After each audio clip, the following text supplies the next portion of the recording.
IBM TV, International Broadcast Media. This is the Lawyer's Den, a special report from American politics on the Supreme Court. This unique broadcast brings you in-depth discussions with American leaders in the law to discuss the current Supreme Court nominee, Judge Amy Barrett. I'm Bill Tresvant, and along with my esteemed co-host, Nick Palavita, we will be bringing you this show. Nick, how are you today? I'm doing fine. I always notice that Adam does not put JDLLM like everybody else does. And Adam, I would highly recommend that you do that next to your name, JDLLM. It's only so that three of us that do have JDLLMs will make our co-hosts feel inferior. But other than that, there's absolutely no reason to do it, since most people. But do that just to put a rub on Bill. But with that, for our people in Malaysia, it's 7 o'clock in the evening in Malaysia. And this is easy, guys. Well, in the East Coast, you just go to the West Coast and it's 12 hours. So it's 7 o'clock in the evening. So we like to welcome our people in Malaysia, Australia, New Zealand, and of course, South Africa, Nigeria, and around the world to the Lawyer's Den. For those people who may not even know what an LLM is, it's a master's degree in law. Here, it's actually one step above a law degree, or it's a specialty area, whatever. But Adam, you went to New York University, didn't you, for your LLM? I went to NYU for my LLM, and I went to Ohio State for my JD. So what was the glutton of punishment? I mean, why did you happen to want to go to NYU? Did you grow up in New York, or did you grow up in Ohio, or where? I actually grew up in northern New Jersey, about 25 minutes from Manhattan. And I actually did my undergrad at USC in Los Angeles, then Ohio State, then back to NYU. And when I was working full-time at a firm, I went to NYU because I wanted to study constitutional law and theory in more depth and ultimately enter academia. So it was a lot of fun, and it was really an enlightening experience. Yeah, so you grew up in Bergen County. I did, yes, Hasbrook Heights. Yeah, right. Yeah, I know that. I used to work up in York. I worked there for 5 years, so I kind of got around the city. I had a place in Greenwich, right off exit 5 of 95, so it was old Greenwich technically. So I got to know the area a little bit. But what prompted you to go to USC? Did your parents donate $500,000 and get you a scholarship rowing or something? Isn't that what they do in USC? Yes, well, based on recent news, you would think so. Well, that was back in 1992, and amazingly, when I was in high school, I was actually a very good baseball player. I was a pitcher, and I went to USC to play baseball because I had that type of personality where if I was going to go to college to play baseball, I was going to the best college in the country. So I went to Southern Cal to play baseball, but I suffered a really bad arm injury, unfortunately. And there goes the baseball career. What about the golf career? I'm sorry? What about the golf career? I'm one of those people who, for some reason, I'm not very good at golf, and I don't know why, but I'm one of those people where the people behind me on the golf course start yelling because I'm hitting the ball really astray and just, delaying the progress of most of the groups on the course. So not my best sport, but I have to say I've taken up tennis lately, and I'm trying to get better at that. So we'll see. I love tennis. Me too. I used to play 3 days a week until COVID-19 hit. 3 days a week. Yeah. I'm trying to learn how to serve. I played basketball 3 days a week. Then they didn't have basketball here in the Research Triangle, so I went to play tennis 3 days a week. And then COVID-19, and then we sit on IBM TV talking about what are we talking about today, Bill? The Supreme Court nominee. Oh, my Lord, Nick. Supreme Court nominee. Okay, well, Jeff Teichert. Okay, yeah, are you from Salt Lake, Jeff? Is that your city? Yeah, I'm originally from actually a town an hour south of here called Orem. All right, and then you got your bachelor's, you got your law degree at BYU, right? And then you got your master's in, was it George Washington or? Really, what possessed you to do George such Washington. a thing? Oh, the exact same reasons as Adam, really. Yeah, and I thought that I would enter academia. It didn't work out that way, but yeah. That was the academia is a real tough road to hoe, with all due respects. I have my by the way, for those people who are in IBM, and I teach at, where's my Northeastern University? I've been teaching at Northeastern University for 10 years now as the lead faculty for as an adjunct lead faculty for retirement plans, and you start learning there's this little tier of academia. It's a world unto itself, having nothing to do with reality. But what we plan on doing, since for those who, and maybe you guys, I should bring you on Economics Monday, we have the Dean of the University of Illinois Business School, Jeff Brown. He's on every week. Get to know Jeff, and the former dean of Yale Business School, Ted Snyder, is on. And with that, we've been talking around to have our own education. As a matter of fact, it's in my business plan right here, to have our own education show to talk a little bit more about academia. But I find it to be like, since I work for a living, really, and I find it to be a weird space. I mean, completely. So I have my own opinions about it. And my own weird opinions, which is one reason IBM TV is so good. You can express your weird opinions, and it's all okay. So it allows. What is it? Is that the First Amendment deal where you have that freedom of speech? Mm-hmm. Right. Yeah. Okay. Right. Yeah. There we go. Oh, for the people around the world, freedom of speech is big here in the United States. Yeah. And actually, big time. Nick, Yep. In academia, because they're set apart, except that they really just kind of follow us.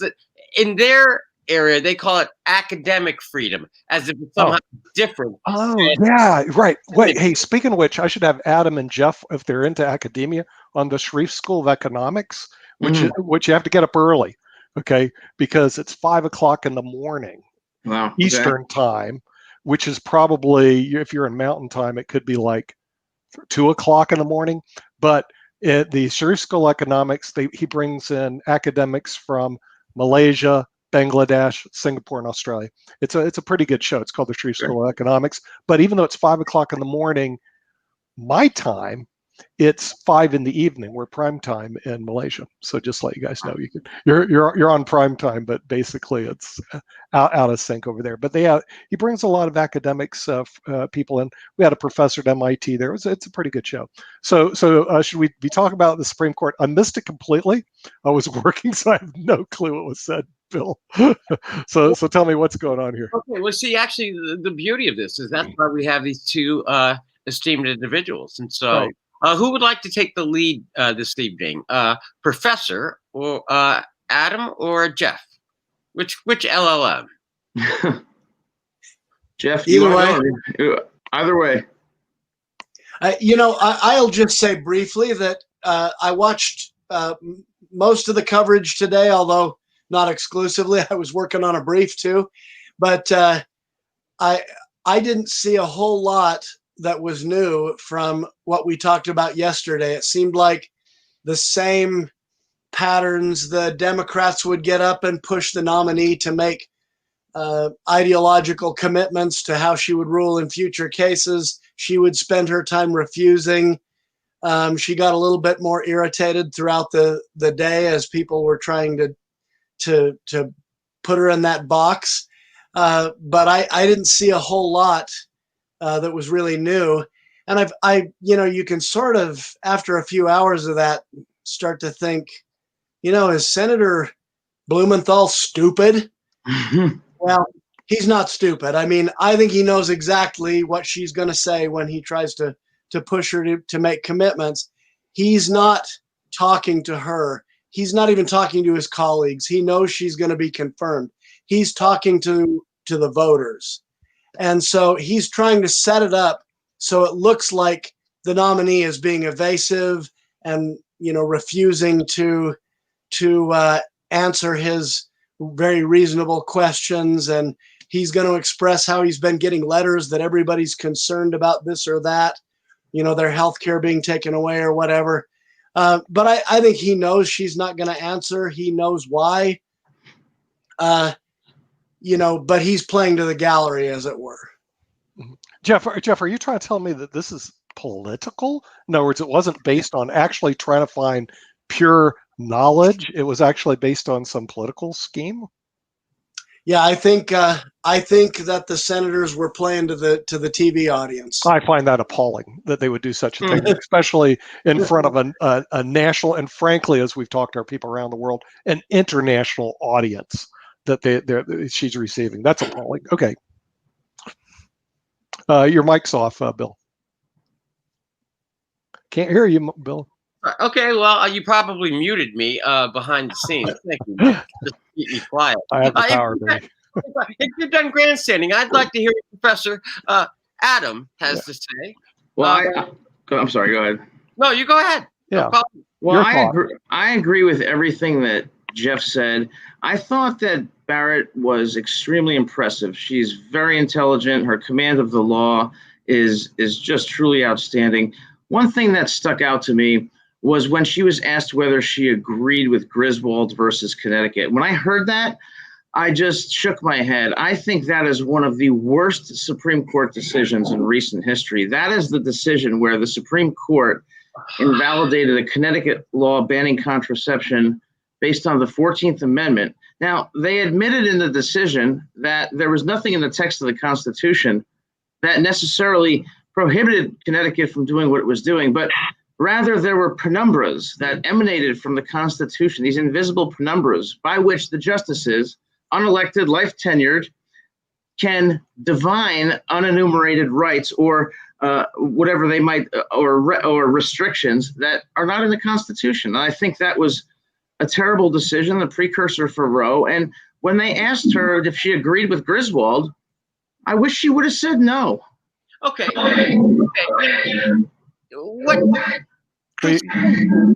What concerns me, though, Adam, is that all the time we learn in law school, and perhaps maybe there were different rules for all of my LLMs who were here and clearly outranked me, but I'm just a lowly JD. But listen, we always hear the analogy that says that if you can't see what's going on outside, but it was dry when you walked into the building and then it was wet when you left the building, you can infer that it rained.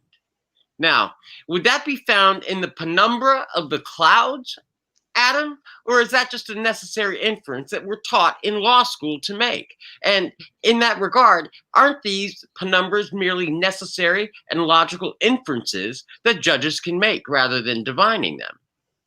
I think that you can infer certain unenumerated rights from the text of the Bill of Rights.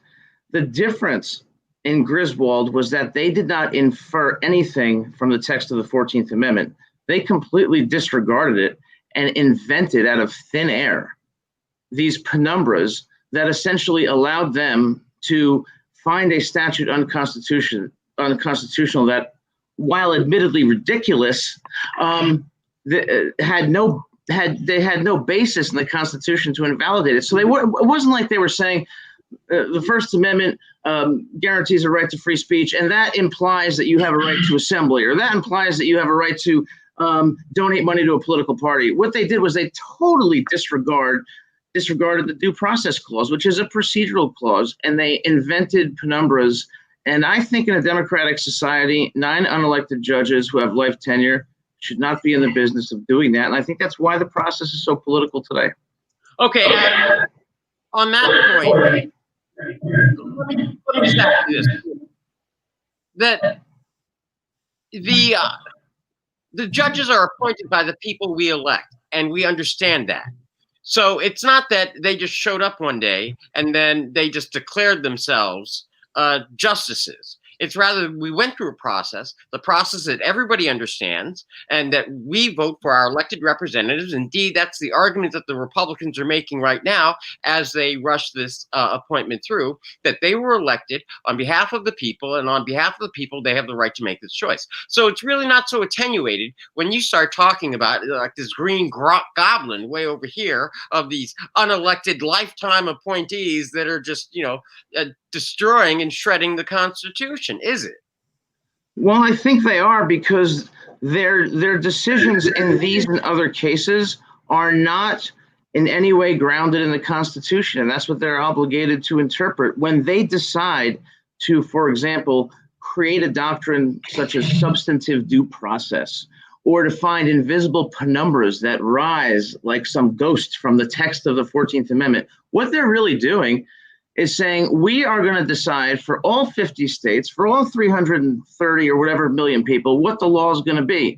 They're not creating constitutional meaning. They're imposing their ideological predilections on the people. And I think that is undemocratic. I think it's top-down governance, and I think it really, really betrays the structural aspect of the Constitution. Was it's for the people from the bottom up, and I will never accept Griswold, Windsor, Obergefell, or anything like that, even though I'm a liberal. I'm pro-choice. I'm pro-gay marriage, but you got to do so honestly, and I don't think the court was being honest. Well, let's talk to our conservative. Let's see what Jeff has to say about Griswold. On this, I think Adam and I agree. Now, they asked her specifically if you had been sitting on the court at the time of Griswold, which side would you have taken? And that's really not a very fair question as to whether she would follow Griswold if it comes up in the future. The answer, for example, that Justice Roberts gave to that question is, it's settled law, and I have no agenda to overturn it. If I did, it would be under principles of stare decisis that have been established in prior cases.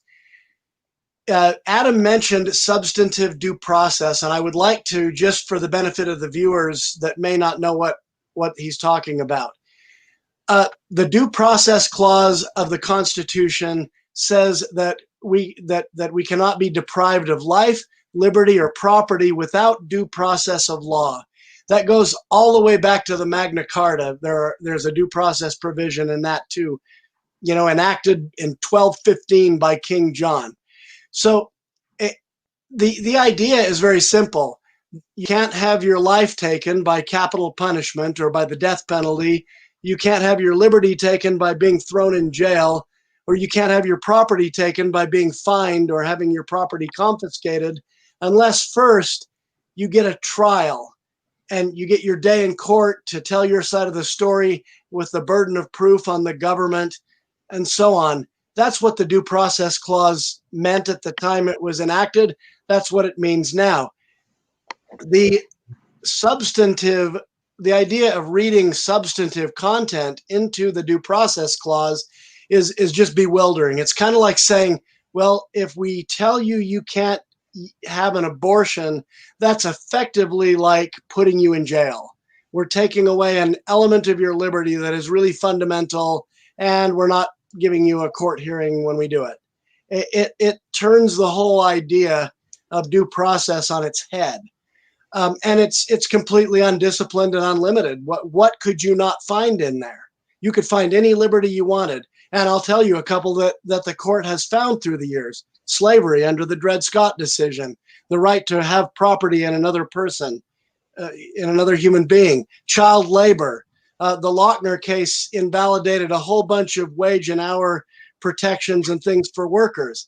Those kinds of things have also been found in the substantive due process theory, and that a lot of people would hate, that don't realize when the Supreme Court is decreeing constitutional rights to abortion and things like that, they're resorting to the same kind of freewheeling analysis that has given us, other ideas that would be considered pretty oppressive by today's standards. So I agree with Adam. I don't like it. I think it's undisciplined, and it's, to use a famous word here in the United States, it's activist.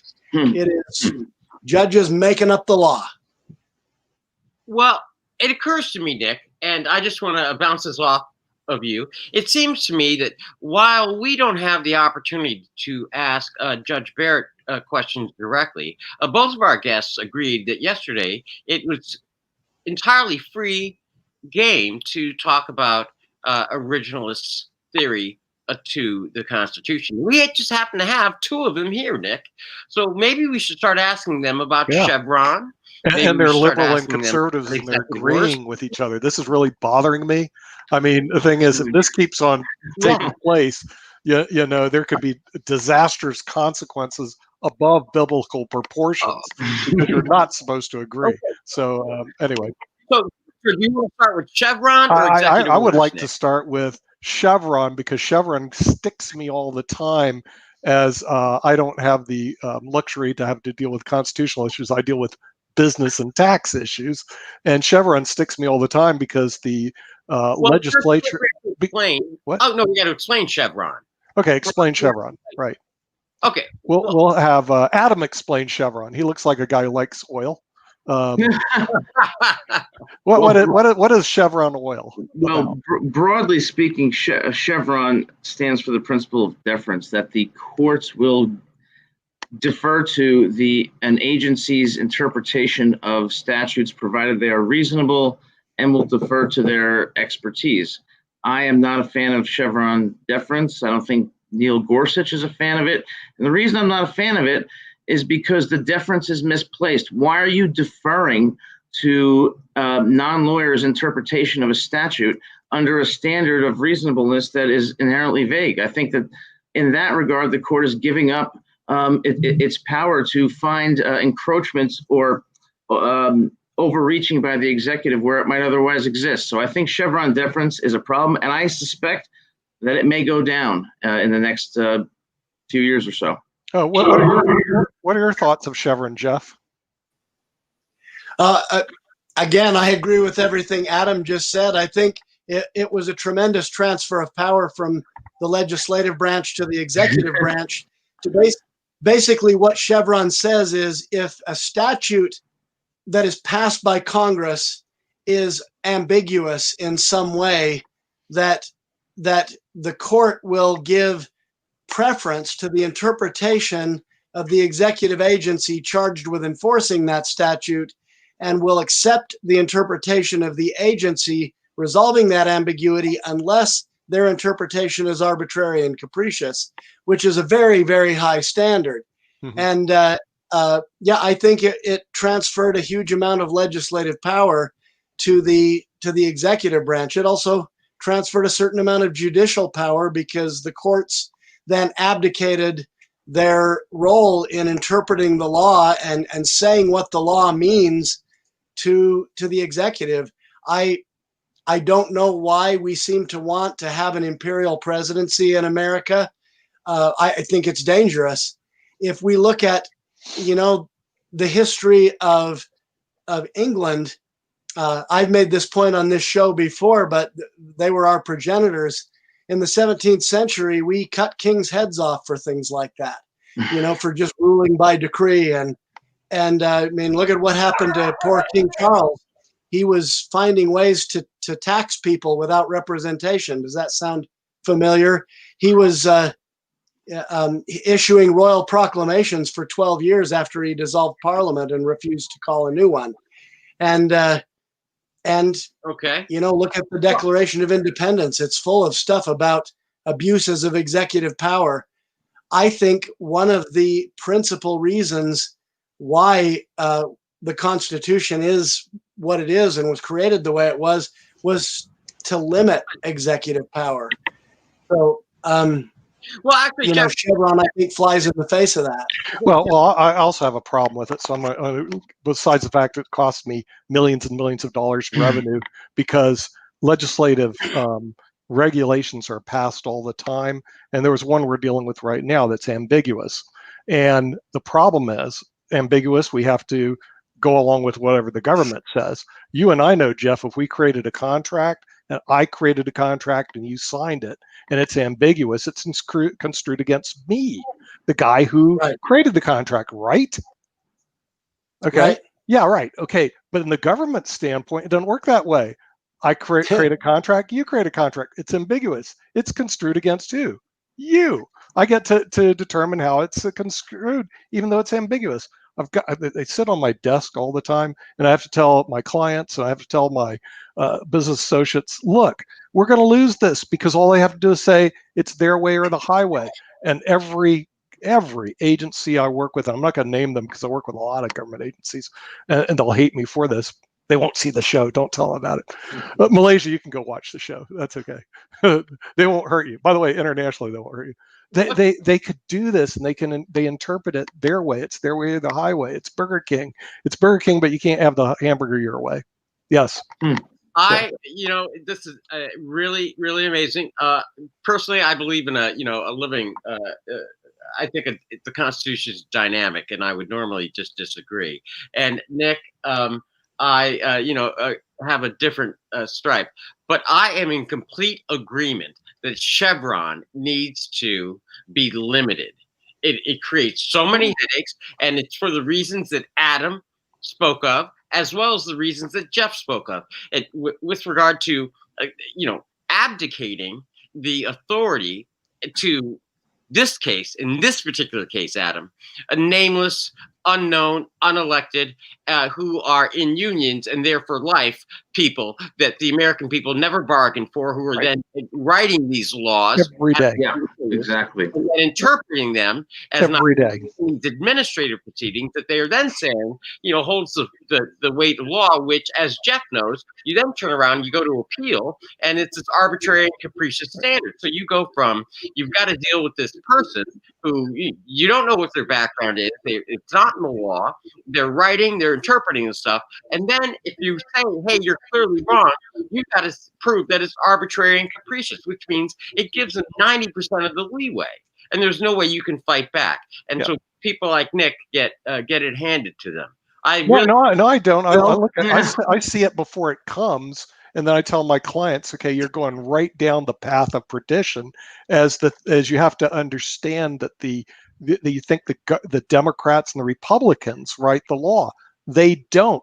The bureaucrats write the law through these legislative regs, and then they interpret it the way they want to interpret it, and they ram it down our throats. It's like on an everyday basis in my office, and it can create some problems. But rather than run headlong into it, Bill, what we do is we note it in our files, and we tell our clients, let's move around it. Because the thing is, if you go right into it, you're just going to have your rear handed to you. Well, I mean, I think that's one area that needs to be revisited. But sure, of course. Jeff, you were going to say something? Yeah, it's even worse than Nick just said. I mean, I agree with everything you just said. Okay. But it's also like, and I've done a lot of administrative law over the years, you have to exhaust your administrative remedies before you can ever get the case in front of a real judge. And then you're judged on the record that was before the agency, where the agency gets to prefer their own experts over yours. And the whole deck is stacked against you. It is literally like walking into a courtroom and seeing the opposing party in a black robe up in front on the bench. It's a complete conflict of interest when the regulatory body that is making decisions against you is the one judging whether those decisions were fair or legal. Right. And whether it's an administrative law judge or, like at the U.S. Forest Service, the next highest line officer who was probably in on the decision to begin with, it is not fair. Yeah, right. Yeah, I totally agree. Due process in it. Right. Okay. No. I have a question, because I think Adam, you were going to say something or add something. I was just going to say briefly, I find it ironic that the courts have embraced Chevron deference, but on the other hand, they seem so willing to interfere with the coordinate branches in cases like Shelby County versus Holder, when the Senate, by a vote to 98-0, reauthorizes Section 4 and 5 of the Voting Rights Act, or in Clinton versus New York, when both branches passed the line item veto and it's signed by the president. They seem so willing to interfere and interpret the Constitution to invalidate those laws when the Constitution is ambiguous on that point. It makes me just think, why don't they just leave them alone? Why are they interfering? I don't understand it. Okay. So we are likely to hear more of those arguments on the Supreme Court with the new nominee. But I want to go into two different areas that we haven't touched upon now, just because I really want to flesh out how this originalist kind of theory will break down. And these are the two areas that I want to touch upon, because Justice Thomas has brought them up recently. One is the area of religious freedom, and then the other area he just recently raised, and that was revisiting, that the court should revisit I believe it's Section 230 arguments. And so why don't we start with religious freedom, and how do originalists kind of interpret the Constitution when it comes to religious freedom? I mean, what are the issues? What are you guys upset about? Jeff? Well, I think the hottest issue in that area in recent years was probably the Hobby Lobby case. And the question, as I understood it, was can a business owner who owns a private business, which isn't necessarily a religious institution, nonetheless, in matters of conscience, violate laws of general applicability based on religious conviction? And in that case, I think it was not providing contraception or something, because that went against their religious beliefs. I think, there's been all kinds of other scenarios suggested. If I'm a baker, do I have to bake a cake for a same-sex wedding if that would make me complicit in something that I, didn't believe in as a matter of religious principle? I think that is the same debate in a lot of ways that goes back to Oregon Employment Division versus Smith, where Justice Scalia basically said that laws of general applicability that are not specifically targeted at religious belief or practice do not provide a religious exercise exemption. And that effectively, although not explicitly, reversed Wisconsin versus Yoder, which was a case where the Amish got an exemption from laws requiring people to send their kids to public school based on their own educational program within their faith. I think we're going to continue having that debate because it's not over. I don't know that there's a consensus on the Supreme Court about what the right lines are that you can draw around religious liberty and whether there is an exception from laws of general applicability. My belief is that the public meaning of those terms at the time the Bill of Rights was enacted would have suggested an exemption from laws of general applicability, even if they weren't targeted specifically at religious practice, unless there's a compelling reason not to grant that. Okay. I mean, I can't use you as my human sacrifice, for example. Okay. I think we're getting to it now. Adam, I'm going to listen very carefully.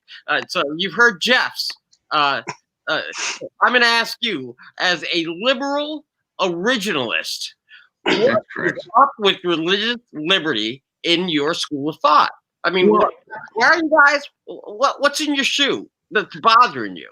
Well, I think that as an originalist, when I look at the free exercise clause, to me, it does not necessarily answer some of the questions that, for example, are posed in Masterpiece Cake Shop about whether a public business can refuse to bake a wedding cake for a same-sex couple. So, in thinking about this and trying to solve this problem, I would, if I were a justice, I would analogize it to the Fourth Amendment.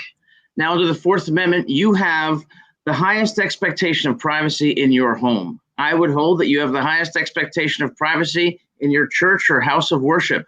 Okay. When you go into business, though, and offer services to the public, it's akin to, say, being a motorist on the road under the Fourth Amendment. The police don't need probable cause anymore. They only need reasonable suspicion. And I think the reason I would reduce protections for free exercise when businesses and individuals put themselves out to providing services to the public is because there's a competing interest, and that competing interest is in not discriminating against people because they're gay or because of whatever other reason. So I think that the free exercise clause is really sacrosanct and really important when it comes to religious practice and beliefs in a house of worship. But once you go out into the public, just like when you leave your home and go into a car, there's countervailing interests that should be weighed and therefore should reduce the expectation that you have that your religious liberty will receive the same amount of protection. Nick, it was split among our originalists. Yeah, okay. First of all, I agree with the Hobby Lobby decision. Look, if they don't want to, they can always buy their contraception somewhere else. Business owners, of course, I'm looking from a business owner standpoint, isn't obligated to provide every little thing that somebody wishes, dreams, or wants. So if they don't want to fund this, that's fine. Don't fund it. Now, when it comes to this baking the cake, Of course you bake the bloody cake. What sort of fool are you? I mean, when did you fill out a 30-page application of what you're going to use the cake for? What happens if they say we're going to use it for a satanic ritual? Oh no, we can't bake that cake. Or you're going to use it to feed the animals. Oh no, we can't bake that cake. Come on. I don't know anybody here who's ever gone to a bakery where they hand you a 34-page application as to what you're going to use the cake for and make the decision based on that application. Baloney. You're baking a bloody cake. You bake the bloody cake, give them the cake, it's whatever they want to do with it. You don't even care if they flush it down the toilet. I mean, you're in business to bake a cake, not to find the intent of what the cake's going to be used for prior to baking the cake. It's incredibly insane. So the thing is, you bake the cake, give them the cake, they can do whatever they want. And You got muted, Mike. Bill. Jeff, you seem to be the only one that you see as an originalist that there should be a carved out exception for or an exemption for religious notions, whether it's for the Amish or whether it's for the people that don't want to bake a cake. How is it that how is it you and Adam come to completely different conclusions and you're in the same university? He doesn't want to cake. I don't think we did come to completely different conclusions. Adam would carve out the exemption, but he would limit it, for example, on church property.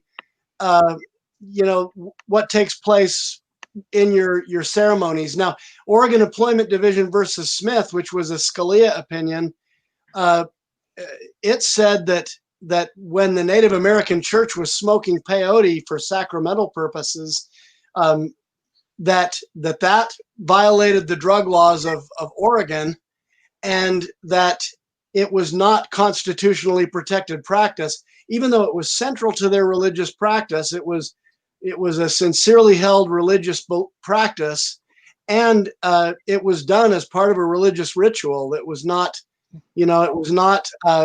somebody was doing in business. So I think Adam is arguing for an exemption. It's just not as big as the exemption I'm arguing for.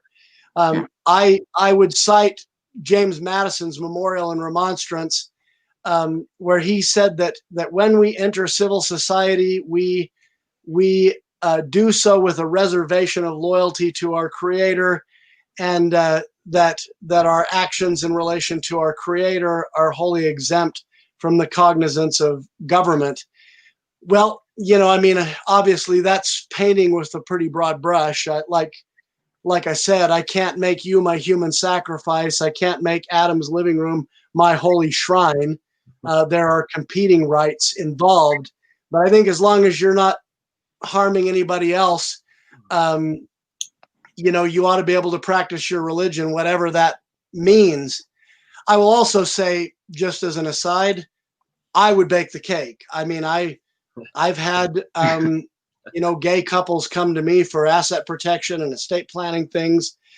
I'm part of a church that doesn't believe that homosexuality is right or moral, but it's not up to me to judge people who think otherwise. So I've chosen to work with them. I have no issue with their lifestyle. I've got my beliefs and they've got theirs.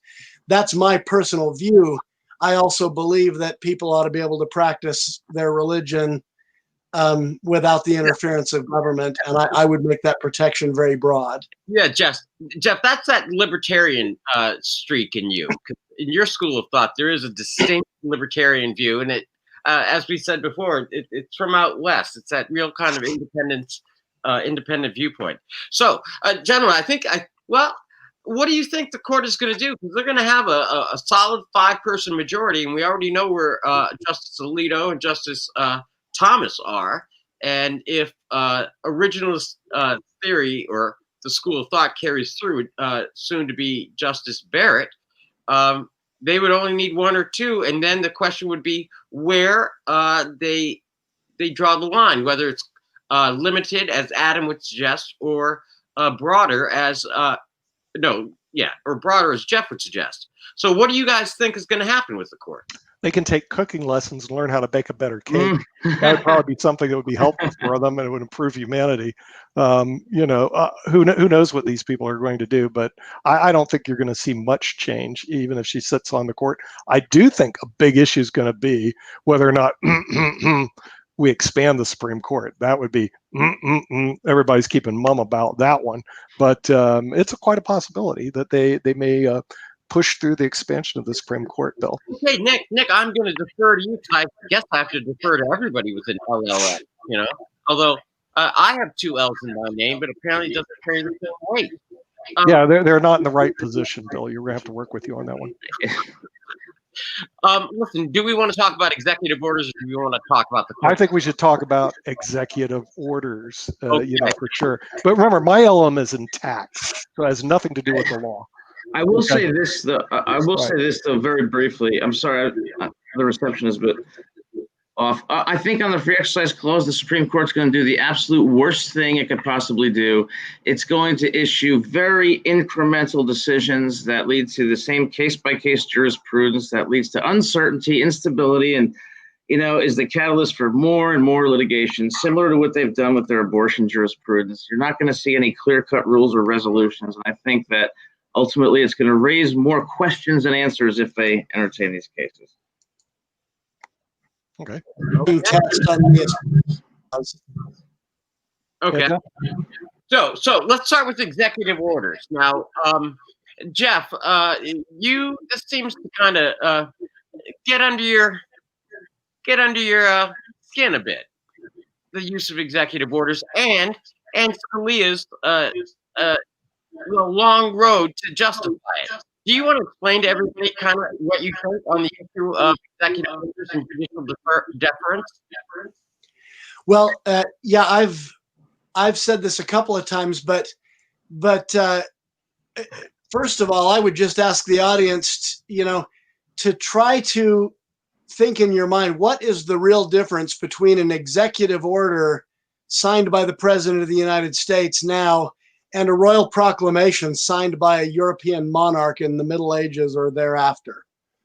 I don't see a whole lot of difference. I think it's an executive making law without consent of the people's elected representatives.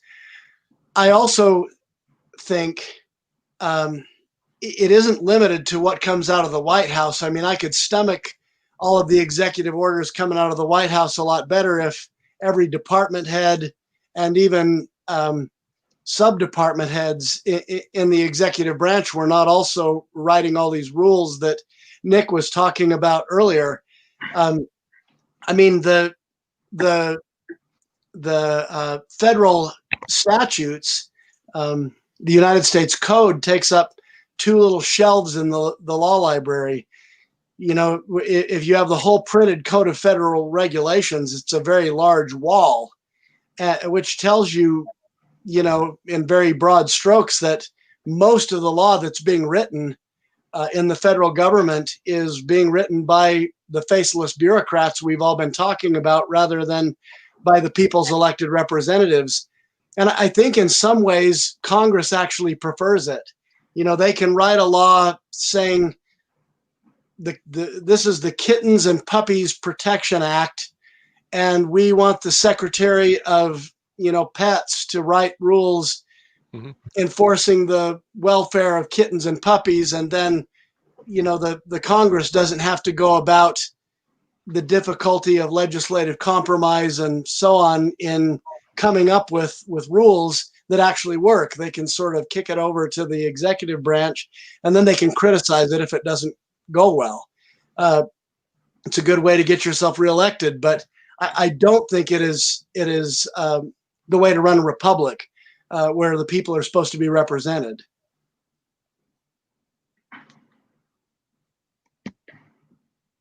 Bill, your phone, you're muted. Sorry. Adam, go ahead. Well, my first question would be, what's the standard that the court is going to use by which to determine which executive orders are permissible or constitutional and which are not? This also reminds me of a case that I discussed, I think, yesterday, which was Clinton versus New York, when Congress passed the line item veto, giving the president the right to strike certain provisions in certain bills to, promote fiscal responsibility and to prevent wasteful spending. The Supreme Court, by a 6-3 margin, invalidated that based on the presentment clause. Well, the presentment clause really didn't answer that question. It was so broadly phrased that the answer to whether the line item veto was constitutional or not was really not something that could be resolved. And Justice Scalia, in his dissent, said as such, and also said we should let people experiment with solutions that are going to enhance the political and democratic processes. So when it comes to executive orders, I wonder the same thing. What is the standard that's going to be used? What is the legal standard that's going to lead to predictability and stability in the law, while not restraining the executive, but also ensuring that it does not become so powerful? And until they can answer that question, I fear that this jurisprudence is going to remain unresolved. Well, Nick, isn't it? You have some sound issues, Bill. Well, Nick, I think you can go ahead and take it. I mean, isn't it necessary to have some executive orders in order to actually run the country? Because you can't run the country without. Yeah, of course. We've had that argument before. And the thing is, the fact is, dictatorships are more efficient than democracies, Bill. Okay, so the thing is, whether people like it or not, the dictatorship method of working any organization is more efficient than this democracy or a purported democracy that you have in the United States, because it's really a republic. It's not a democracy. And that's the one reason why China is doing so well.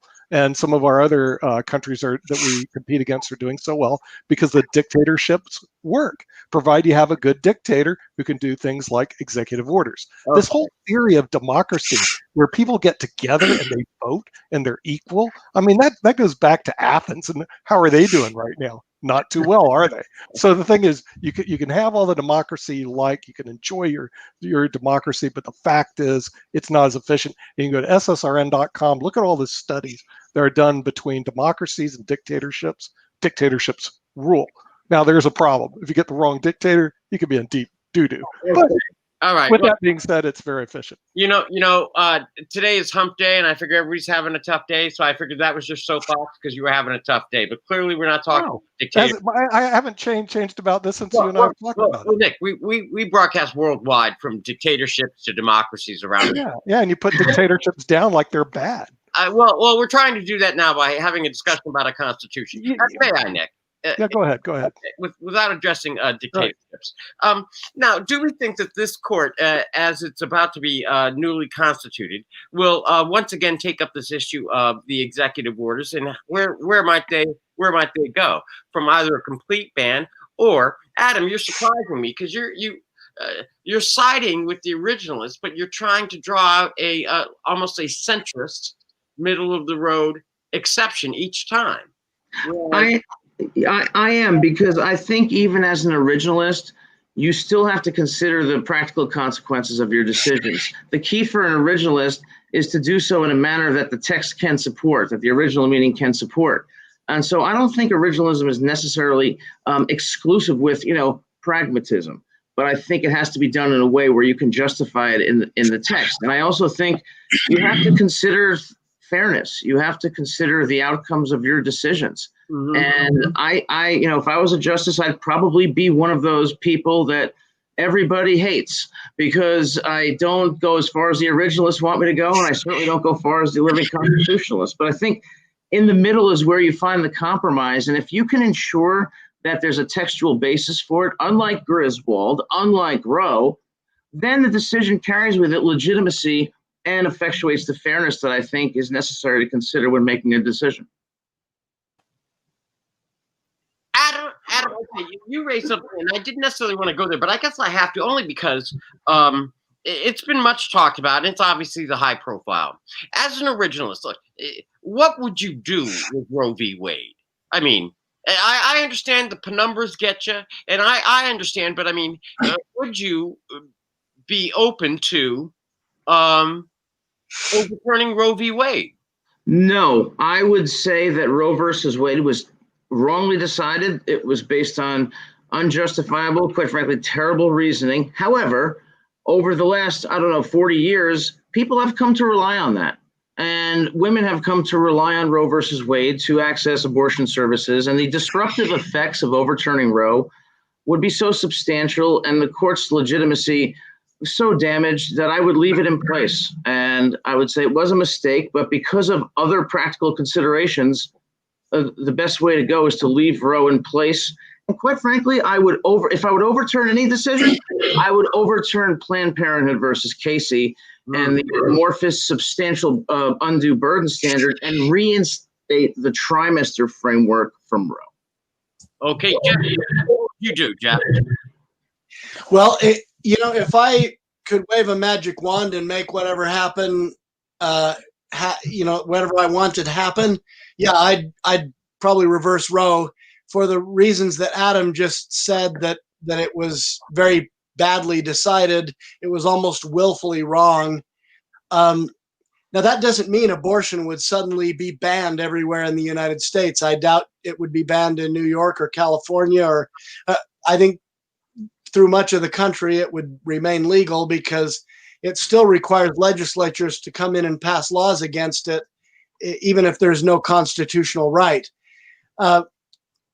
Now, in terms of hang on, world, no, but Jeff, wouldn't that mean that the states would be able to, on a state-by-state basis, severely restrict the access and the rights? We'd see all kinds of regulations, and indeed, those are the kinds of restrictions that Judge Barrett had voted for when she was on the Seventh Circuit in writing her various opinions. And that, in and of itself, if you have a person, a woman in Indiana, she, in order to obtain services that she might medically need, depending on the restrictions that are imposed in Indiana, might have to travel across state lines at a great deal of burden, or might not be able to, and isn't in effect that depriving her of the same rights as her equal opposite, or her equal who lives in California. I mean, isn't that the same thing, Jeff? Oh, well, you could make that argument against anything that's almost exclusively a matter of state law, whether it's education or whatever. From state to state, governments are going to differ. Yeah, that's a broader argument against federalism than against specific abortion decisions. I would argue, however, that it's the disparate impact. It's the disproportionate disparate impact. And I understand your argument. Well, this state has these requirements to get a North Carolina driver's license, meaning even blind people can drive, as opposed to up here in Washington, D.C., where they actually make you take an eye exam, Nick. But don't mind me. So I certainly understand that argument, Jeff. But how do you? I mean, at least Adam's school of thought with the originalist theory would take practical implications into account when looking at even restrictions on Roe v. Wade. What is your thought on that then? Well, I mean, one of the principles of stare decisis is not just do you look at whether the case was wrongly decided or whether the reasoning was bad, but you have to look at the expectations that have grown up around it, and that's what Adam is relying on. I think, though, Roe has damaged the institution of the Supreme Court like nothing in history. I mean, and you can see it every time a new justice is about to be appointed. There are actual protests out in front of the Supreme Court building, people throwing blood on the steps, and, people on the other side, are arguing vociferously for choice. And they're lobbying almost and demonstrating almost like the Supreme Court is a political body. Well, if you don't like decisions the Supreme Court makes, you can't vote them out like you can your senator or representative. You're stuck with them until they retire or die. And so they're not really a good organ of response to public ideas. And when Judge Barrett was asked about Roe yesterday, is Roe one of those super duper precedents that we talk about, like Brown versus Board of Education, that really no one has any doubt is settled law for forever? She said, well, the fact that I'm getting so many questions on it suggests that it's really not, that it's never been settled, that people still continue to talk about reversing it 40 years hence. And the thing that the people on the side of the pro-life cause are constantly feeling is we've never had our day in court, so to speak. We've never been able to go and debate this legislatively. And maybe if we lose, well, at least we had the benefit of a fair fight. They're saying this was taken out of politics and it's inherently political. And, I think it has the potential to tear the country apart. The public has never really totally fully accepted it. And so that is the fundamental reason I would look at it like anything else the Constitution doesn't speak to specifically and say, well, we vote. If the Constitution doesn't answer the question, we vote. Nick, I noticed that we had some questions. Adam, did you have something to add, or? I was just going to say, I agree 100% with what Jeff said. I think it was the worst decision in recent history. It has severely undermined the court's legitimacy, and it's based on a theory, substantive due process, that makes absolutely no sense, and that it has spawned litigation after litigation because there is no legitimacy and underlying legal or constitutional basis for the decision. So, well said, Jeff. Okay, but it doesn't matter, guys. Roe is toast, and I'll tell you why. It's technological toast. Now, why is it technological toast? Here's what's going to happen, whether you guys like it or not.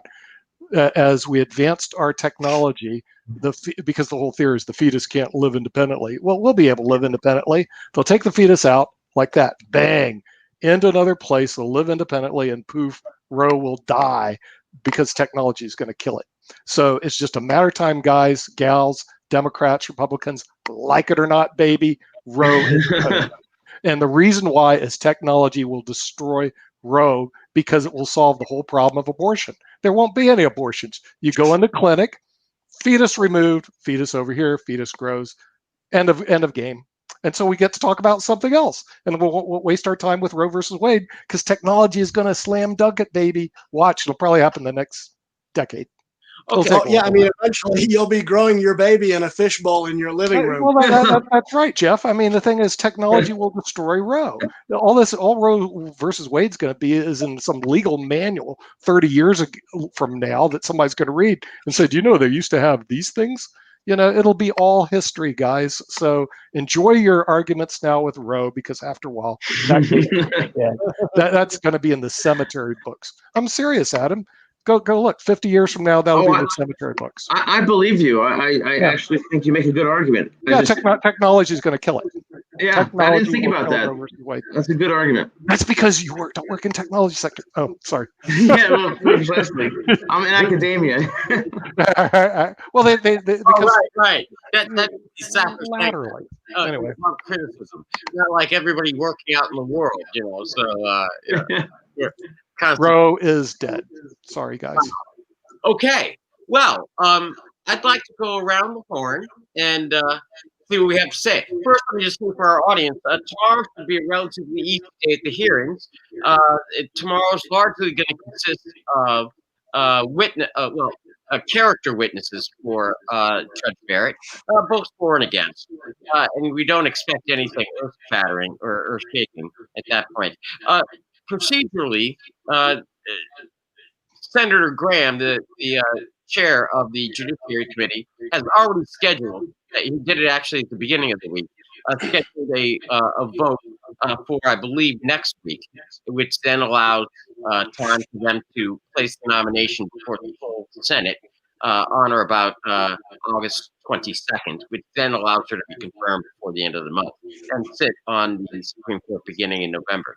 Now, that having been said, because as we can all agree, there's no way the Democrats can stop it.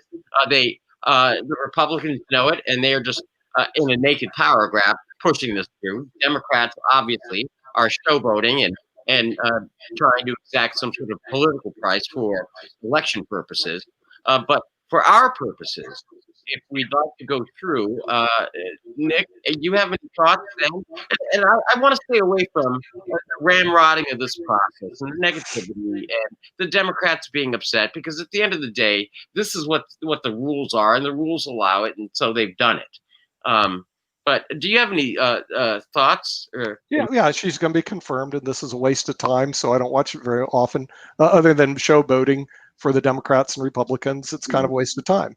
Is she competent? Yes. Okay. She's competent. She's #1 graduate in her class at Notre Dame. She's going to sit on the Supreme Court. Period. The end. Let's move on. Jeff.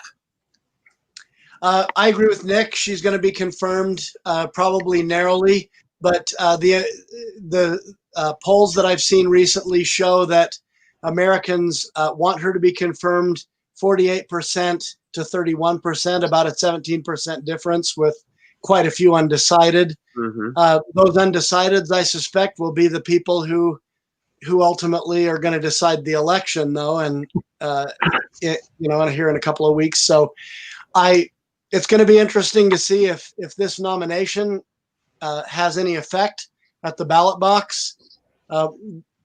Whether it helps Trump or hurts him, I don't know. I personally really like this pick. I'll be interested to see how she fits in and how she does on the court. I'm already on record saying I think the whole way that it was done, the Democrats have a legitimate beef with it.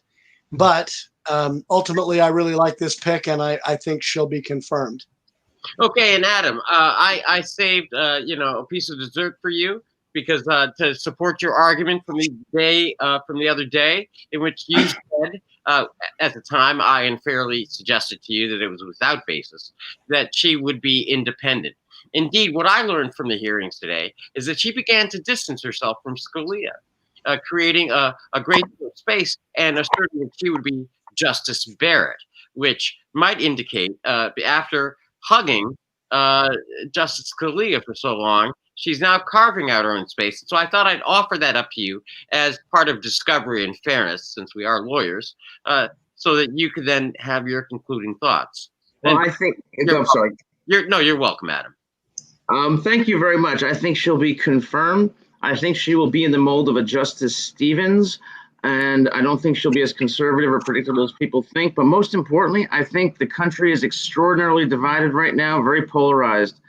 The Supreme Court has to be careful. I would watch the cases that I grant cert on, and I would not take on cases or issue 5-4 decisions on divisive political or social issues. It's only going to exacerbate the problem. Oh, I wish we had more time, because that's really interesting, because Brown versus Board was one of those kinds of cases where they had to have a unified court in order to send a sound message to the country, a unified message. That's very interesting. Nick. 9-0. It was 9-0, wasn't it? Yeah. Yep. So, Nick, I defer to you for closing. Oh, we all agree. So she's going to be confirmed. That's the way it is. Well, this has been another exciting edition of the Lawyer's Den. It's remarkable that we disagree on the nature of the Constitution, but we agree on Chevron. It is remarkable that we disagree on any number of things, but we agree that she's going to be at least independent and confirmed and then possibly independent. We also agree that the Supreme Court's can be an exciting time. So even here in the Lawyer's Den, we can find common ground. So with that, I want to thank you. I want to thank you, Jeff. Nick, thank you. I want to thank you for inviting me to be on the show. Good morning, good afternoon, and good night.